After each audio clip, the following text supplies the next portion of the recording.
Welcome to the Deep Dive. We're here to unpack complex ideas, help you get informed fast. Today, we're diving into something that, well, it might genuinely surprise you, especially if you've ever thought of economics as, dry, maybe a bit nerdy, or just about money.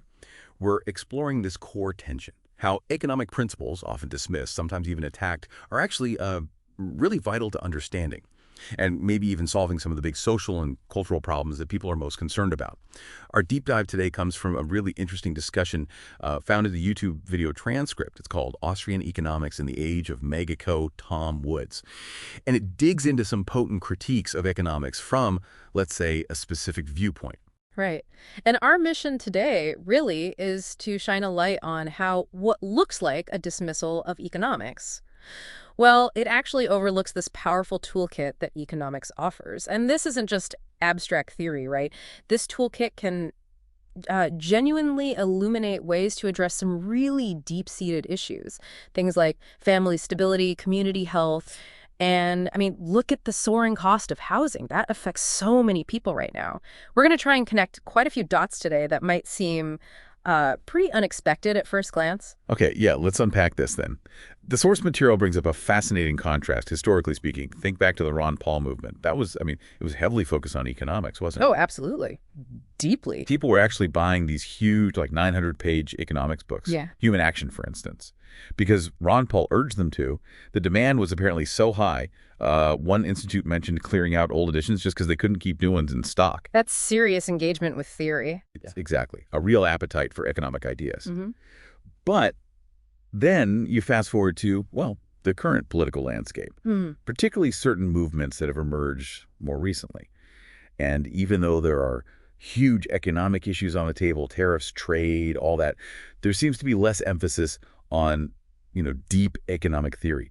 In fact, the source highlights this kind of curious disparagement of economics sometimes, people calling it a sham science or superficial or just caring about whether the line go up on some chart. Right, the line go up critique. Yeah.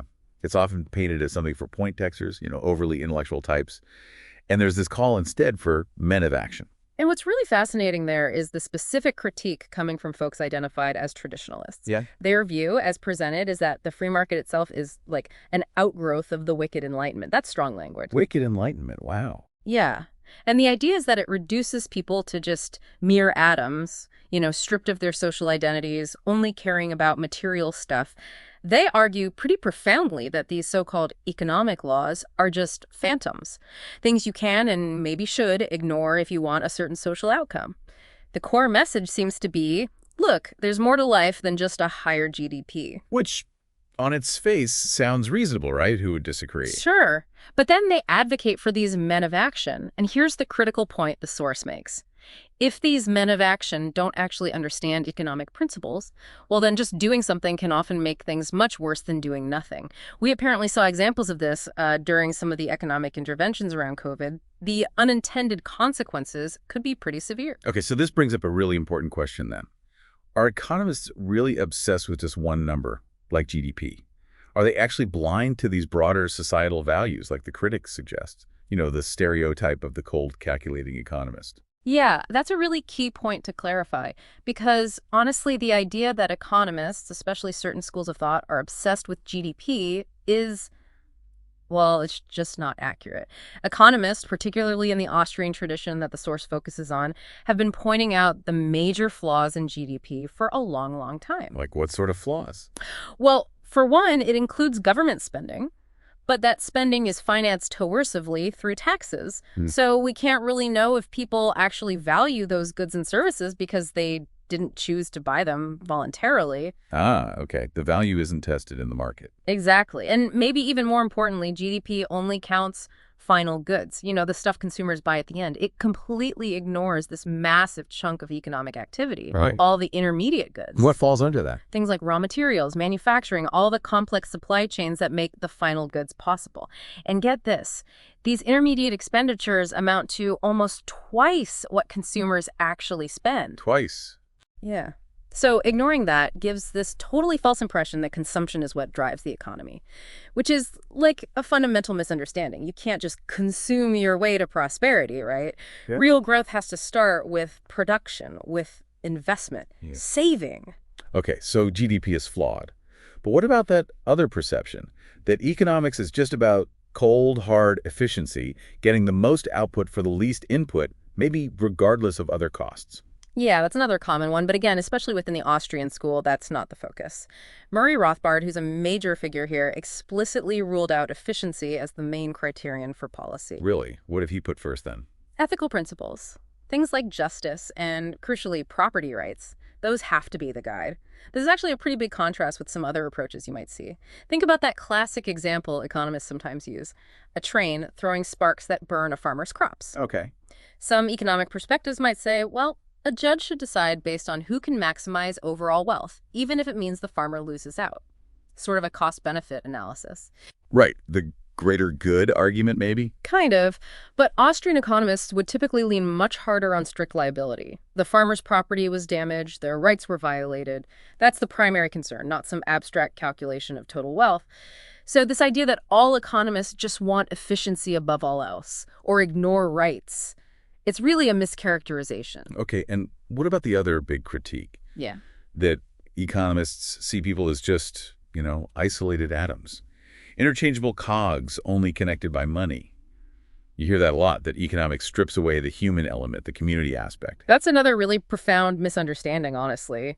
Austrian economics specifically is very much concerned with the real actions of real men.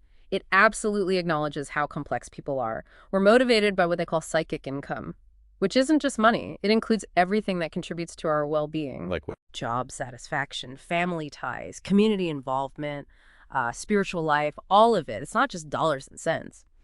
Rothbard himself was really clear on this. He said, individuals are necessarily born into families, cultures, communities with specific values, religions, traditions. He explicitly rejected the idea that people are bound to each other only by the nexus of market exchange. So the opposite of the atomistic view. Pretty much. And even Ludwig von Mises, a foundational figure, he understood concerns about things like mass migration. He acknowledged fears people might have about becoming a minority in their own country, facing national persecution, especially when the state has enormous power. He recognized, quote, the terrifying thought of living in a state whose government is in the hands of members of a foreign nationality. So these thinkers were deeply aware of the social fabric of non-monetary values, of group identity. They weren't blind to it at all. Okay, this is where it gets really interesting for me. Because a lot of those traditionalist concerns we mentioned, they revolve around family well-being, fighting drug abuse, promoting social harmony, keeping communities together. These feel like deeply human issues, right? Things that seem miles away from economic charts for most people. How does economics, this supposedly detached field, speak directly to these kinds of concerns? Right. And if we connect this to the bigger picture, economics actually has an incredibly powerful toolkit to help improve every single one of those areas. And the main lever here, the primary way it helps, is by minimizing unemployment, especially that really damaging long-term kind of unemployment. Okay, how does unemployment connect so directly? Well, the research is just crystal clear on this. Unemployment sets off this cascade of social problems. Studies consistently show it leads to lower physical health, lower mental well-being. Get this, a 63% increase in mortality risk for those experiencing unemployment. 63%, that's staggering. It is. And for older workers who lose their jobs, the risk of heart attack and stroke doubles. And that higher mortality risk can stick around for 20 years. Yeah. And it hits community life, too. When people are unemployed, they're less likely to be involved in church groups, community organizations, even just informal social gatherings. It erodes social capital. And substance abuse. Big connection there, too. Long-term unemployment makes individuals 1.3 to 2 times more likely to develop substance abuse disorders. There's data showing a 15–20% higher incidence of opioid misuse linked to job loss. And families. Huge impact. Studies show significantly more friction with spouses, with children. Layoffs can increase the chance of divorce by up to 20% in the U.S. And you see similar numbers in places like Sweden and Australia. We absolutely saw a major spike in all these problems during the economic chaos related to COVID. It was a real-world tragic demonstration of these links. Okay, so if unemployment is such a massive driver of these social ills, then what's the economic answer? How do we minimize these devastating recessions and depressions? This is where understanding monetary economics becomes absolutely key. F.A. Hayek, he won a Nobel Prize for this work. He showed pretty convincingly that these big system-wide downturns usually have a monetary cause. A monetary cause, meaning the money supply. Yeah. Interest rates. Exactly. The focus really needs to be on the central bank. For the US, that's the Federal Reserve, the Fed. The Austrian theory of the business cycle basically explains it like this. When the central bank artificially pushes interest rates down, usually by expanding credit, creating money, it fuels an unsustainable boom. Unsustainable how? Because the low rates encourage malinvestments. Businesses start projects that seem profitable at those artificially low rates, but wouldn't actually be viable if rates reflected real savings in the economy. Eventually, reality catches up. Those misdirected investments have to be liquidated. And that's the bust, the recession. So the boom itself sows the seeds of the bust. Precisely. So to avoid these wrenching boom and bust cycles that just amplify all those social problems we talked about, you need to let market interest rates work freely.